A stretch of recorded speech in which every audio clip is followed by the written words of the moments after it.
Hi everybody, this is Dr. Ihab Abdurrahman Ihab Tarawa, consultant of acute care medicine at Soba University Hospital, professor of medicine, University of Khartoum, dean of Sama Institute of Health. We are still doing our sessions in basic emergency care course. In this session, we are still discussing difficulty in breathing. We discuss sample history, and in this session, we are going to discuss the finding in examination during secondary survey. The objective, we mentioned that recognize sign of difficulty in breathing, list high risk causes of difficulty in breathing, perform critical skills for high risk causes of difficulty in breathing. As we mentioned before, whenever you receive an acutely or seriously ill patient, you're going to approach him with the A, B, C, D, E approach: airway, breathing, circulation, disability, and exposure. Always start with ABCD approach and treat life-threatening condition, then make sample history, then do secondary examination. During the secondary exam, look, listen, and feel. Look for difficulty, causes of difficulty of breathing. Listen and feel to elicit signs that can give you a clue about the causes. Difficulty in breathing may present with change in respiratory rate, tachypnea, change in respiratory effort, use of accessory muscle, and when it is serious, when the patient is not able to compensate, then he becomes hypoxic, and then he show manifestation of hypoxia and later hypercapnia. You should have already completed the ABDC approach exam before doing the secondary survey. During your ABCD process, if you find anything abnormal, you manage it, you fix it, and then you move. As you are doing the secondary survey, if you discover any abnormality, you go back and do the ABCDE again. Look for sign of respiratory failure, cyanosis, which is very late, poor chest movement, or even no chest movement. If this is happening, then you might need to follow the protocol of CPR. Hypoxia can manifest as confusion, irritability, agitation. Patients who are seriously ill with the surge of the sympathetic nervous system, they become diaphoretic, and they can have also, if they have shock, they can have mottled skin. Patients who are very tachypnic cannot lie flat, they are being sitting or in a tripod position. If the patient cannot speak a full sentence, use of accessory muscle, it tells you that the patient is in distress. Look at the pupils, it can give you clue. A small pupil suggests narcotic overdose. It can happen with some pesticides. Unequal pupil can happen with trauma. Both of these conditions can be associated with bradypnea when in narcotic, I mean, it can present with bradypnea because it depresses respiratory center, while trauma, it lead early tachypnea because of raised intracranial pressure, but later on, before arrest, it lead to bradypnea. Look at the face, nose, and mouth. Cyanosis around the lips suggests low oxygen level in the blood. Pale lower eyelid can happen with anemia, which can lead to heart failure, and that will be associated with tachypnea. Swelling in the lip, tongue, and back of the mouth can be part of anaphylaxis or allergic reaction. Soot around the mouth or nose can happen in burn. Uh, Bleeding, swelling, or abnormal airway shape can be due to trauma. Look at the neck and chest. Distended neck vein can happen with heart failure, with tension pneumothorax, with pericardial tamponade. Excessive muscle use of the neck and chest suggests significant respiratory difficulty. Tracheal shift can happen with tension pneumothorax and massive pleural effusion, and sometimes by tumors. Swelling of the neck can happen with some soft tissue infection of the neck, and also with trauma when there is hematoma. Examine the entire neck and chest carefully for sign of trauma. Look at the rate and pattern of breathing. Longer expiratory phase can happen with asthma. Fast breathing, it can be due to acidosis that can happen with shock. Fast and deep can happen with shock, with DKA, with poisoning and chemical exposure, and also it can happen with severe infection and sometimes with anxiety. Slow and shallow breathing with opioid overdose. In trauma, you can see flail segment due to multiple rib fractures that move paradoxically. And look at the lower limb. Bilateral swelling can happen with generalized edema, especially with heart failure, when leg edema can be part of DVT, and that can precipitate a pulmonary embolism. Skin can show insect bite, can show rash. This can progress to anaphylaxis. Pallor can be seen in anemia, and burn any part of the body. It has to trigger your ability to examine for airway and facial burn.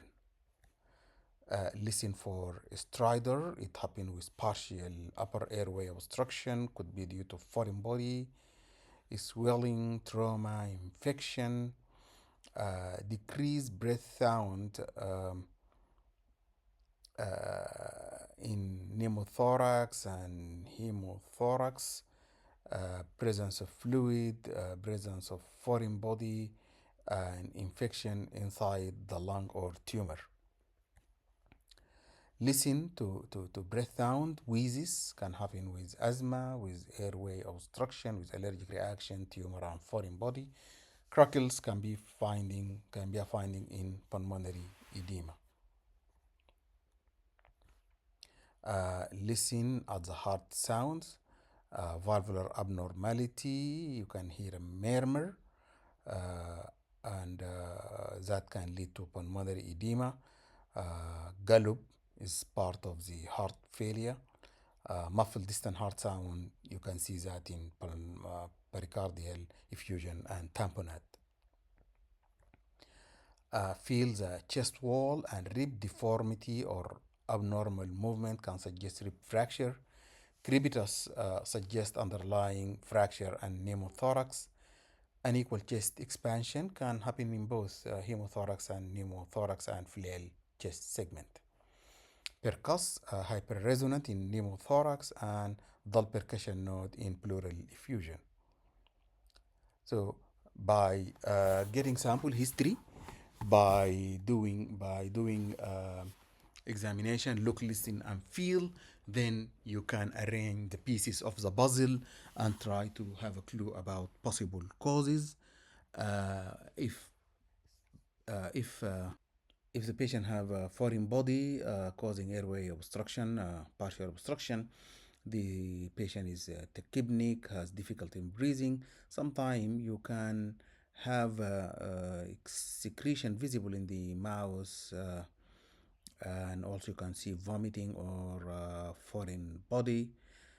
You can hear stridor, snoring, or gargling. In addition to that, patient might have cough and drooling and not able to swallow saliva. In allergic reaction, you can see swelling of the lips, tongue, and the mouth, stridor, wheezes, rash and hive, and may have tachycardia, tachypnea, and hypotension. Infection and inflammation also, like epiglottitis, and can present with stridor, hoarseness of voice, drooling of secretion, inability to lie flat, and patient might also have fever, can give you clue about of infection. Airway burn, you can see burn in other part of the body, facial burn, you can see soot in his nasal hair, and also can present with stridor and change in voice. Those with pneumonia, they can present with fever, cough, gradual increasing work of breathing, and they can have pleuritic chest pain, and when you listen you can hear crackles. Asthma and COPD, patient present with tachypnea, cough, wheezes.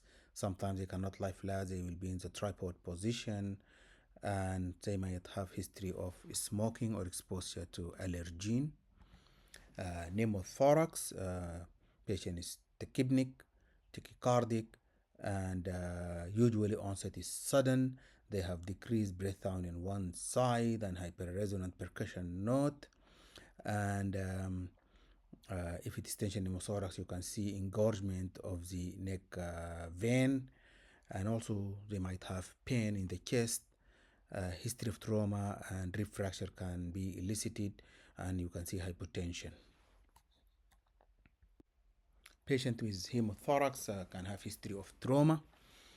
They might present with tachypnea and tachycardia, and you see decreased breath sound and dull percussion note. And if bleeding is significant, they can have feature of hypoperfusion and shock. Massive pleural effusion can happen with tuberculosis, with cancer, and sometimes with heart failure and kidney disease. And here patient present also with features similar to hemothorax. There is decreased breath sound and dull percussion note. Acute chest syndrome, this is seen in patients with sickle cell disease. There will be history of sickle cell disease, fever, chest pain, and hypoxia. Those with heart attack, myocardial infarction, they can have ischemic chest pain, chest tightness, crushing feeling in the chest. They get diaphoresis, mottled skin, sometimes associated with nausea, vomiting, plus sign of heart failure, gallop and crackle in the lung. And they could have risk factor like smoking, diabetes, hypertension, high cholesterol, or previous coronary intervention.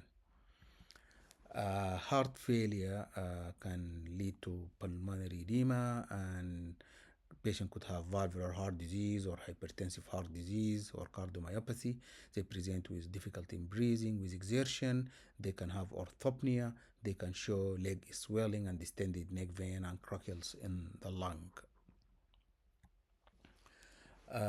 Those with cardiac tamponade, although this can happen acutely with trauma, but it also can happen in patients with cancer, with tuberculosis, with kidney disease.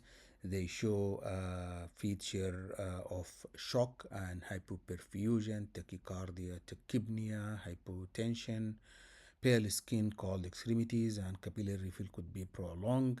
They can show distended leg veins and muffled heart sounds, and may have dizziness, confusion, and altered mental state in case of shock.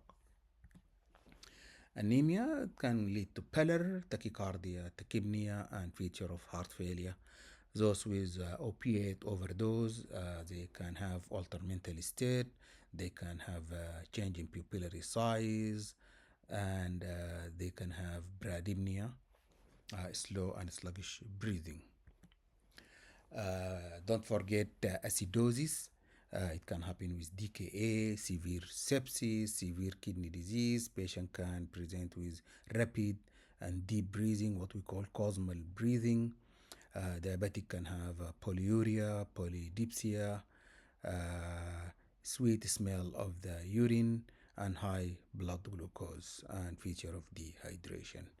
So here we discuss the features you can see in secondary survey. In the next session, we'll proceed to see how we can manage this patient. Always remember, do A, B, C, D, E approach. When you find a problem, fix it, and then move to the second phase. After you do the primary survey, then you take sample history, and then you do detailed examination. That will be followed by appropriate management. Thank you.